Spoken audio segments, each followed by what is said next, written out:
पाठशाला में अब अगला चैप्टर। बौखलाए ट्रंप ने ईरान में लारिजानी को क्यों मार दिया? अब युद्ध रुकेगा या और ज्यादा बम बरसेंगे? ईरान तो अब ट्रंप का खुला मजाक उड़ा रहा है। उधर ट्रंप की टीम में इस्तीफे क्यों होने लगे? ट्रंप निपटने वाले हैं क्या? ईरान पर अमेरिका के सबसे घातक हमले के बीच ट्रंप ने क्या कह दिया कि पूरी दुनिया में चीचा लेदर हो रही? ईरान अमेरिका वॉर की सबसे लेटेस्ट तस्वीरों और अटैक्स की पूरी जानकारी देने वाला चैप्टर अब खोल रहा है। ईरान युद्ध से डोनाल्ड ट्रंप की जो चीचा लेदर हो गई है, उसमें ट्रंप का दिमाग फिर से घूम गया। जब ये बातें हो रही हैं कि ट्रंप ने सब कुछ करके देख लिया, अभी तक युद्ध से कुछ हासिल तो हो नहीं रहा, जब यह कहा जा रहा था कि ट्रंप जैसे तैसे युद्ध से निकलना चाहते हैं, ट्रंप के ऊपर भयंकर प्रेशर आ गया है, तभी ईरान युद्ध में एक नया मोड़ आ गया।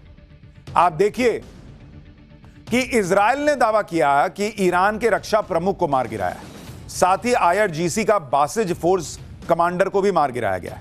ये दोनों ईरान की टॉप लीडरशिप के साथ मिलकर काम करते थे और ये दोनों ही ईरान के ताकतवर राजनीतिक और सैन्य अधिकारी। इजराइल ने कहा है कि वो नए सुप्रीम लीडर को भी नहीं छोड़ेगा। इजराइल ने ईरान के national security chief Ali Larijani को मार डाला। लारिजानी वही शख्स हैं जो कुछ दिन पहले ये आपको ईरान की सड़कों पर निकलकर चैलेंज करते दिख रहे थे, जो मैंने कहा था पीछे धमाका हो रहा था और लारिजानी चल रहे थे। लेकिन लारिजानी को इजराइल ने वैसे ही मारा जैसे अली खामनेई को मारा था। अली खामनेई के बाद ईरान को असल में लारिजानी ही चला रहे थे कहा जा रहा है। लेकिन अली खामनेई के मारे जाने के 2 हफ्ते बाद फिर से ईरान की लीडरशिप को टारगेट करना, अली लारिजानी को मार देना, क्या ट्रंप की ये बौखलाहट जो है उनसे नए कांड करवा रही है? और क्या इससे युद्ध रुक जाएगा या और भड़क जाएगा?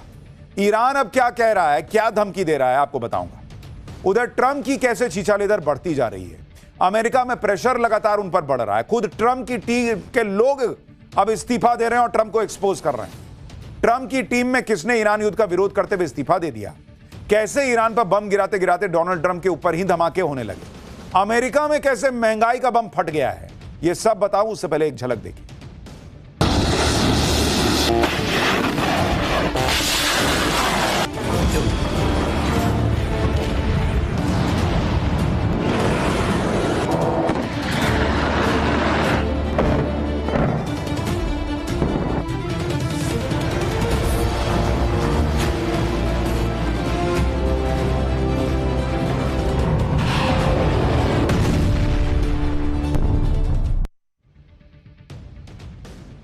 ईरान युद्ध को लेकर अब ट्रंप का कैसे खुला मजाक उड़ने लगा है, इस्तीफा देकर कौन कौन ट्रंप की टीम से भागने लगा है, ये सब आपको बताऊं।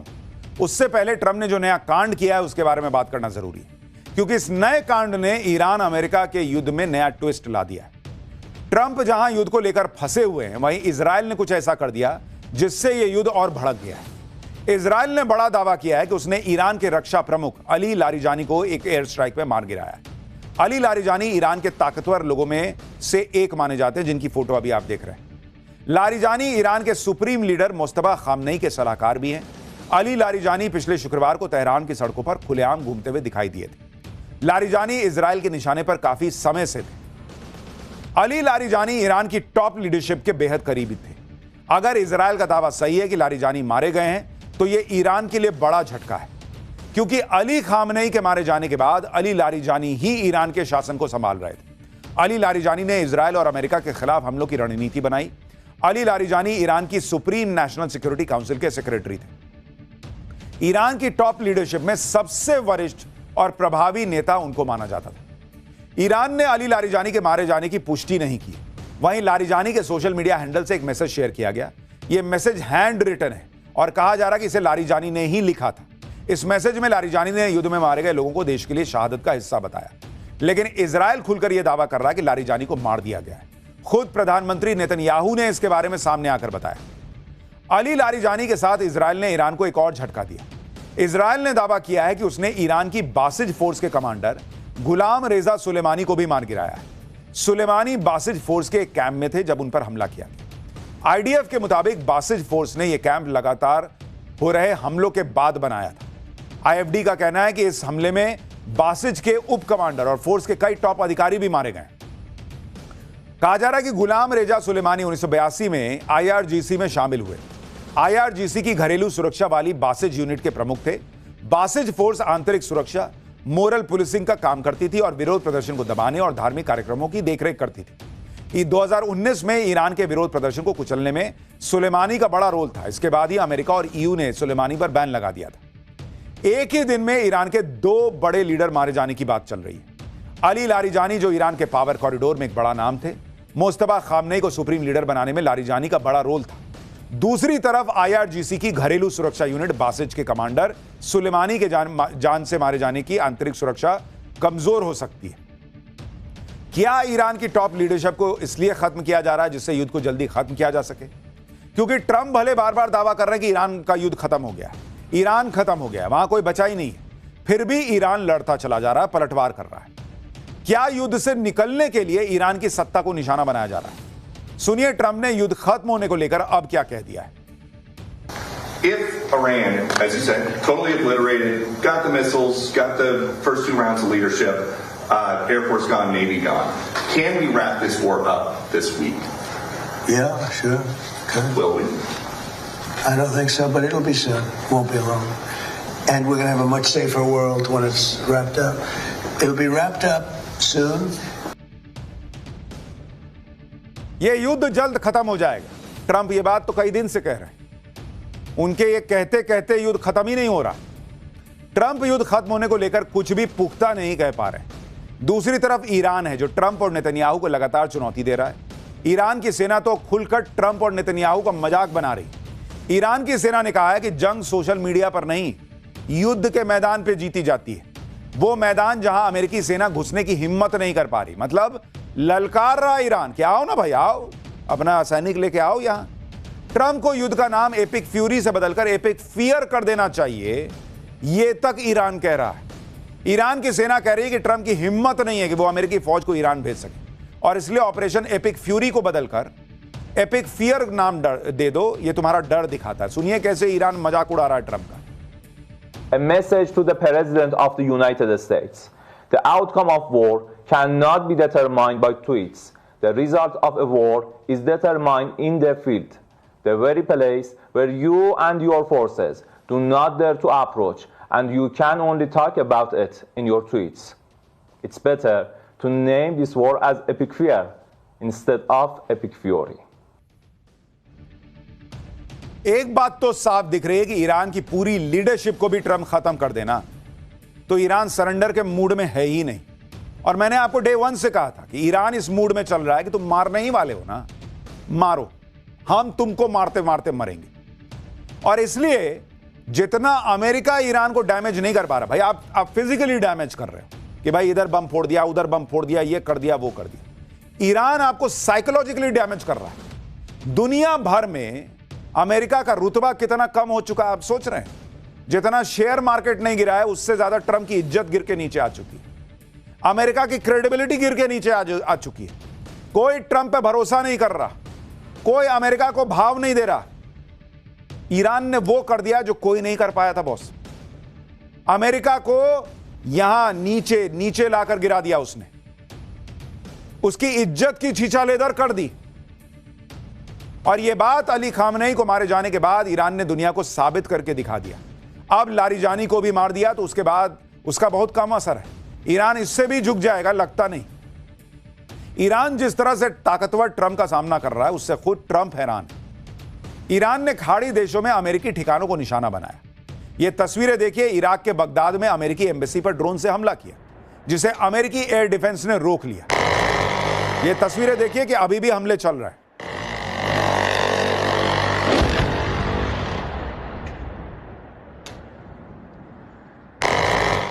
बगदाद में ईरान ने कई ड्रोन से हमला किया जिसे रोकने के लिए अमेरिकी सीरैम सिस्टम को एक्टिव करना पड़ा, यानी काउंटर रॉकेट आर्टिलरी और मोटार सिस्टम। यह रडार, फायर कंट्रोल सॉफ्टवेयर और तेज रोटरी कैनन को जोड़कर काम करती है। इससे ऑटोमेटिक गन फायर होती है और यह इतनी इफेक्टिव है कि पल भर में टारगेट को तबाह कर देता है। देखिए कैसे वहां पर हुआ है। बगदाद में ही एक और ठिकाने पर ईरान ने ड्रोन से हमला किया जिसे एयर डिफेंस रोक नहीं पाया। इस हमले में 4 लोगों की मौत की खबर है। ऐसे ही कतर की राजधानी दोहा पर भी ईरान ने हमला किया। दोहा में ईरान ने ड्रोन और मिसाइल से हमला किया जिसके बाद दोहा में कई जोरदार धमाके सुनाई दी। दुबई भी ईरान के निशाने पर लगातार है। दुबई में भी अमेरिकी सेना के ठिकानों, अमेरिकी बैंकिंग संस्थाओं पर ईरान हमले करता जा रहा है। इसी तरह ईरान ने बहरीन से लेकर सऊदी अरब तक हम पर हमला किया है। ईरान से इस हमले की उम्मीद किसी को नहीं थी। खुद ट्रंप कह रहे हैं बॉस कि वो शॉक्ड रह गए जिस तरह से ईरान ने पलटकर हमला कर दिया। सुनिए ट्रंप को, अब मान रहे हैं कि क्या ईरान ने कैसे उनको झटका दिया। Thank you. You were talking about Iran a couple times today and what they did after Epic Fury began. You said they hit Qatar, Saudi Arabia, UAE, Bahrain, Kuwait. Nobody expected that. We were shocked. Are you surprised that nobody briefed you ahead of time that might be their retaliation? Nobody, no. The greatest experts, nobody thought they were going to hit. आप देख रहे हैं Trump आज इतने दिन के युद्ध के बाद मान रहे हैं कि किसी ने सोचा नहीं था कि ईरान पलट के ऐसा मारेगा। और यही बात हमने आपको पाठशाला में डे 1 कही थी। ये आदमी घुस तो गया, इनका देश घुस तो गया, लेकिन ये इतने एरोगेंस में थे कि इनके पास कोई प्लान बी था ही नहीं, क्योंकि इन्होंने सोचा ही नहीं था कि ईरान ऐसे पलट के मार सकता है। ये तो माने बैठे थे कि हम जाएंगे, खामेनी को मारेंगे, 3 दिन में सब लपेट कर निकल लेंगे। ईरान के खिलाफ युद्ध शुरू करके ट्रंप कैसे फंस गए, ये उनकी बातों से पता चल रहा है। ट्रंप कभी कहते हैं कि ईरान को तबाह कर दिया, कभी कहते हैं कि ईरान के खिलाफ किसी की मदद की जरूरत नहीं है, फिर कहते हैं कि ईरान युद्ध में बाकी के देश हमारी मदद क्यों नहीं कर रहे, कभी कहते हैं कि हम तो युद्ध जीत चुके हैं, फिर कहते हैं कि युद्ध कब खत्म होगा ये पता नहीं, कभी ईरान को गाली देने लगते हैं कि अब ईरान की खैर नहीं, अब कह रहे हैं कि ईरान के लोग तो स्मार्ट होते हैं, उनका IQ लेवल बहुत ज्यादा होता है। भाई डोनाल्ड ट्रंप को दवा की जरूरत है, मैं आपको बता रहा हूं, किसी डॉक्टर को दिखाएं। इनका तार का कनेक्शन छूट रहा है, मुझे लग रहा है। सटता है तो कुछ बोलते हैं, छूटता है तो कुछ बोलते हैं। अब देखिए कैसे ईरान की तारीफ कर रहे हैं, आपको खुद लगेगा कि क्या आदमी है बॉस ये। And I'm dealing with very smart players. These are smart people. They don't get there. You know, when you deal with some of these people, you're dealing with high level intellect, very high IQ people. These are not Jasmine Crockett and her group. These are smart people. These are really smart people, and violent people, and vicious people, and some very nice people. अब आप सोचिए कि Iran की इतनी तारीफ कि बहुत high IQ वाले लोग हैं, बहुत शातिर लोग हैं, बड़े बड़े एक्सपर्ट ने नहीं सोचा था कि ये हमला कर देंगे पलट के। आज इतने दिन बाद ट्रंप की हनक कम क्यों हो गई? सनक तो कम नहीं हो रही, लेकिन हनक कम हो गई है। भाई साहब थोड़ा लेवल पर आकर ईरान की तारीफ कर रहे हैं, क्यों सोचें? ताकि वो दुनिया को यह बता सकें कि अमेरिका जो है ना वो ऐसे ही नहीं फंसा है, सामने वाला बड़ा इतना इंटेलेक्ट और इतना कमाल का निकल गया कि ऐसी टक्कर हो गई। मतलब अपनी बेइज्जती को छुपाने के लिए वो ईरान की तारीफ कर रहे हैं। ये मत सोचिए कि उनका दिल बदल गया है। वो दुनिया को यह बताना चाहते हैं कि अमेरिका इतना मार इसलिए खा रहा है क्योंकि सामने वाला कमाल का है। अपनी बेइज्जती छुपाने के लिए वो ईरान की तारीफ कर रहे हैं, वरना इस आदमी के मुंह से तारीफ निकले। दुनिया को घुमाइएगा, हमको ना घुमाइए, हमको सब आपका पैतरा समझ में आता है।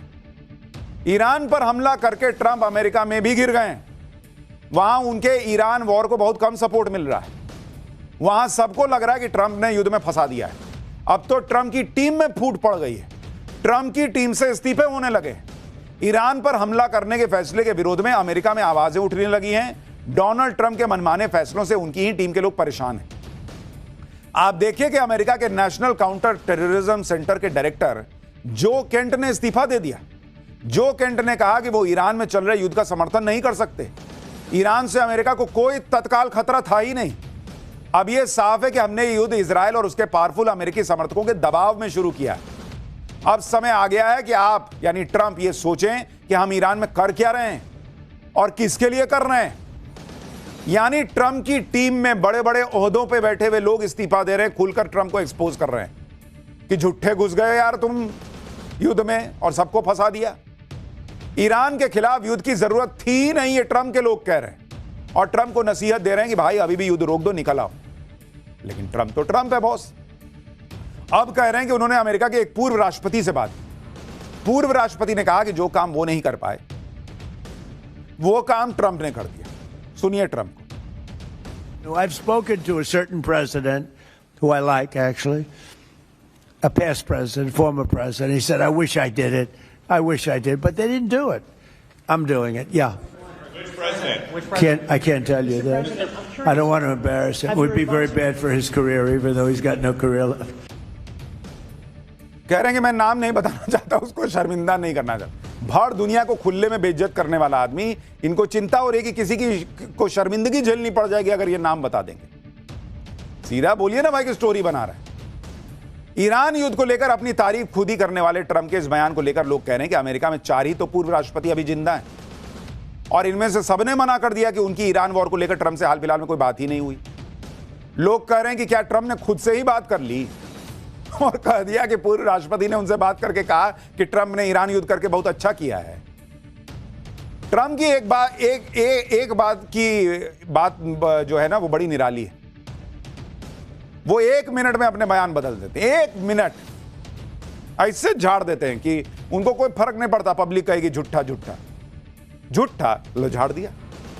ईरान का कोई इलाज ट्रंप को समझ में नहीं आ रहा है क्योंकि ईरान भी रुक नहीं रहा। ईरान ने अमेरिका और इजराइल को नई धमकी दी। ईरान ने क्लियर कट कर दिया कि हमारे हमलों का नया दौर तो अब शुरू हुआ है। अब अमेरिका और इजराइल पर खतरनाक हमले किए जाएंगे। ईरान इन हमलों के लिए वो हथियार निकाल रहा है जिनका इस्तेमाल उसने अभी तक नहीं किया था। मिडिल ईस्ट में अमेरिकी आर्मी के ठिकानों और इजराइल तक हमला करने वाली मिसाइलें ईरान के पास हैं। इनमें डांसिंग मिसाइल सेजिल भी शामिल है जिसे इजराइल और अमेरिका का एयर डिफेंस सिस्टम पकड़ नहीं पाता है। यानी ईरान भी झुकने को तैयार नहीं। लेकिन बॉस डोनाल्ड ट्रंप को जितना सनकना है सन के, उनके यहां महंगाई बढ़ रही है, बढ़ाएं। हमारी बस एक रिक्वेस्ट, आपके चक्कर में हम लोग फंस गए बॉस, पूरी दुनिया फंस गई है बॉस। मिडिल ईस्ट में भाई भारतीय भी फंस गए और वहां के लोग भी फंस गए जिनका ना लेना है एक ना देना दो। तो कहीं आप कोने में अपनी अकेले की लड़ाई लड़ रहे होते ना तो हमको फर्क नहीं पड़ता था। जाओ आपस में मरो मिटो, जो करना है करो। आपने पूरी दुनिया को फंसा दिया है बॉस। पूरी दुनिया में त्राहिमाम बढ़ता चला जाएगा, महंगाई बढ़ती चली जाएगी, समस्याएं बढ़ती चली जाएंगी अगर यह युद्ध जल्दी नहीं रुका।